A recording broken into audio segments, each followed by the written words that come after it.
you talked about your wife several times.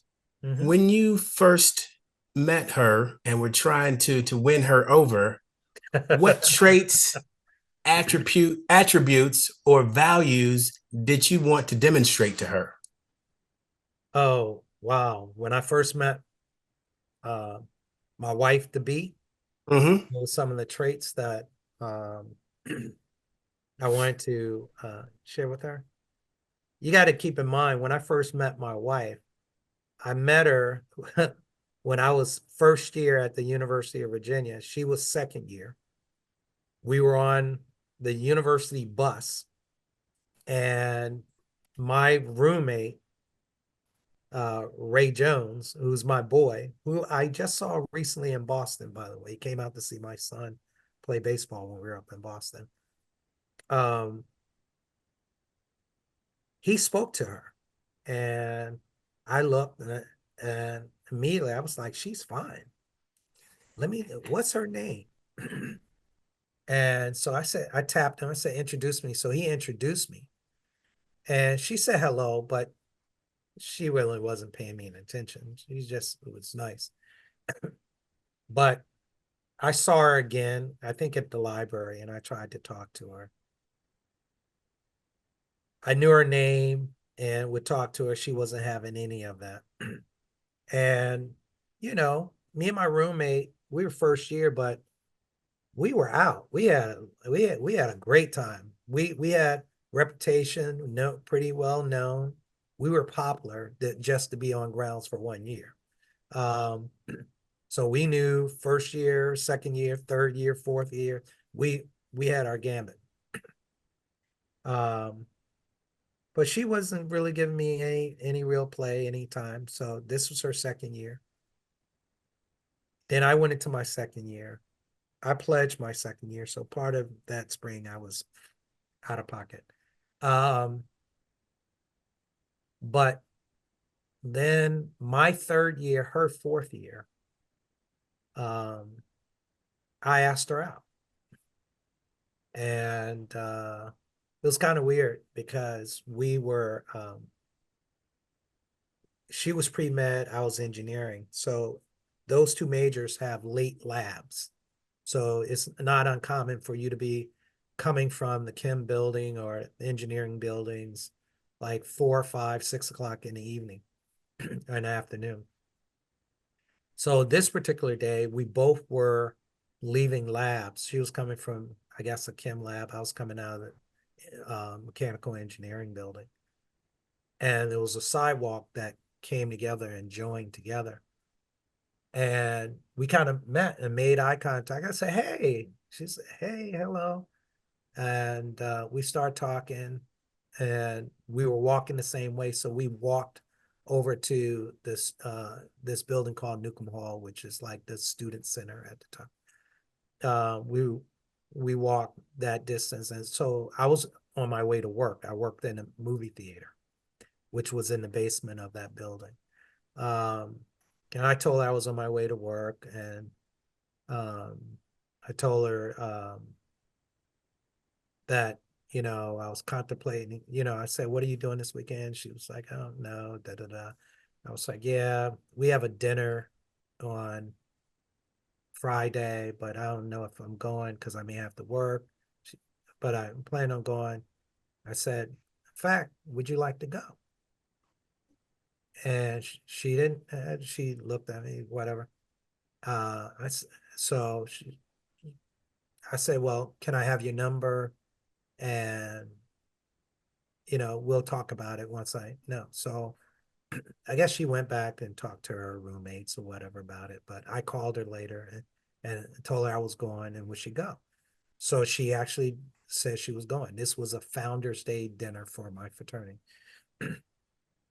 So she actually went. It was in two parts. We had the dinner where all the brothers, it was just brothers and their guests, our date. And then after that, we had about an hour break. And then we had a party that was open to everybody. So we went back to my apartment, and we have written with one of my line brothers, um, and his date. And so we went back and had cocktails at my place in between, and then we went back to the party. And that was our first date. That was our first date. And to make matters worse, apparently my line brother and his date got into an argument. She was from JMU. So in the middle of the party, he drove her back to JMU. Well, guess whose purse was in the car? My date's purse with her keys was in the car. So she had to go Mm. back with me to my apartment. So she went back to my apartment, which I wasn't mad about. Right? Um, but about 2 o'clock in the morning, she said, "Hey, it's I should go home." And I said, "Yeah, let me walk you." So I had to walk her to her place. And we had to wake her roommates up to get her into her house, into her apartment. So we did that, and then the second date was a disaster. I won't go into details, but we thought we were going to see one movie and it wasn't that movie. And we ended up getting up and walking out of the movie. And that was our second date. But we ended up sticking together and dating for a long period of time. And so, but then back to your question of what I was trying to convey was that I was a stand-up guy. I wasn't, just trying to, get with her on a short term, that I was trying to have a relationship. What's interesting is I really wasn't in a relationship, but they were um just opportunities that I could pursue. I shut all those down when I started going out with Cappy. It was my wife. Um and um I saw things in her that I had I had not experienced or seen in other people. And she hadn't dated anybody there all those years. She had never dated anyone her 4 years at UVA. In Wow. fact, yeah. And in fact, folks were shocked that when we started dating, they were like, I didn't think she was going to date anybody. And it was another young lady who my wife was best friends with, that I later found out that there was a nickname for my wife and this young lady. Both were very attractive young ladies, you know, a lot going on for them. Uh, they call them $100,000 bars. You know why? Because they were 1 in 100,000 chance that they were going to date anybody at UVA. And they both ended up dating someone before they left UVA their fourth year. And they both ended up marrying Mm-hmm. once they started dating. Marvin went in there and closed the deal. I'm a closer, brother. I always tell her, what's funny is we both have two different versions of that story. Yeah, I'm But sure. I'm now sure. I got my story on record. But what's interesting is when I decided to propose to her, I made up a fake, totally fake reason that we had to drive to Charlottesville on our way to Richmond, go an hour or so out of our way to drive to Charlottesville. And my plan was I wanted to propose to her at the exact same spot that we've reconnected when coming from that lab. Mm-hmm. So the funny story. So we were her parents were in on the loop. They knew we were coming to Richmond, but they did not know. Um, they knew I was going to ask her, but they didn't know how I was going to ask her or when. Mm-hmm.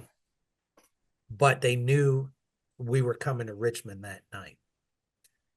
And I had flown back in town.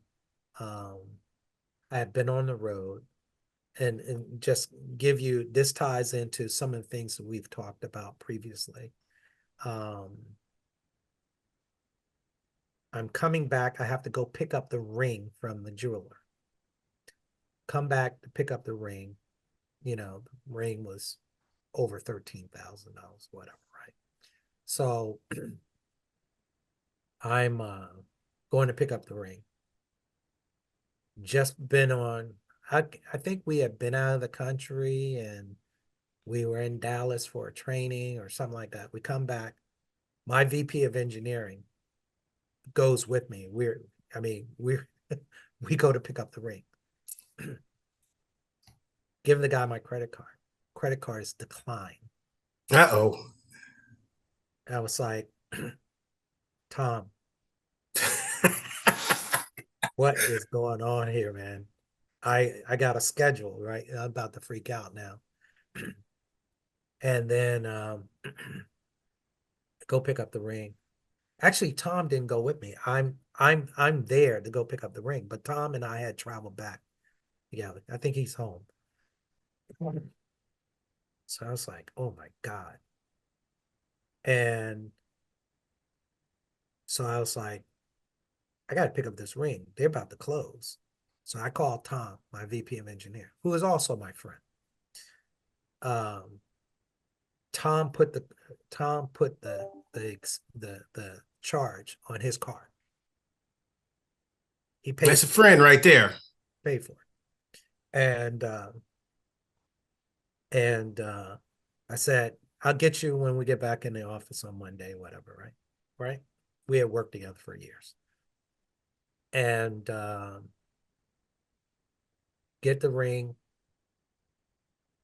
propose, all gravy, right? But I get the ring. So I get the ring. We're leaving Maryland. It's pouring down, raining. I mean, it is pouring cats and dogs. And we're driving through it. We're on our way to Richmond because everything is set up. Then we get to Shawsville. Stopped raining. So I was I had it all planned out. So I started this age-old argument about how she waited for me. She saw me out of corner of her eye, so she slowed up to wait for me. And she's like, "No, you sped up, or you basically." So I said, "No, we'll settle this right now. You get out where you were, and I'm gonna get out. And we'll walk down the thing, and we'll see who gets to that intersection first." And so when she got to the intersection, I got down on one knee and proposed.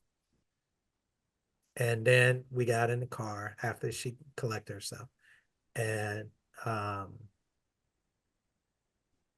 drove to drove to Richmond. Her parents stayed up, waited for us to come in, and she showed them the ring and all that great stuff. And on we go.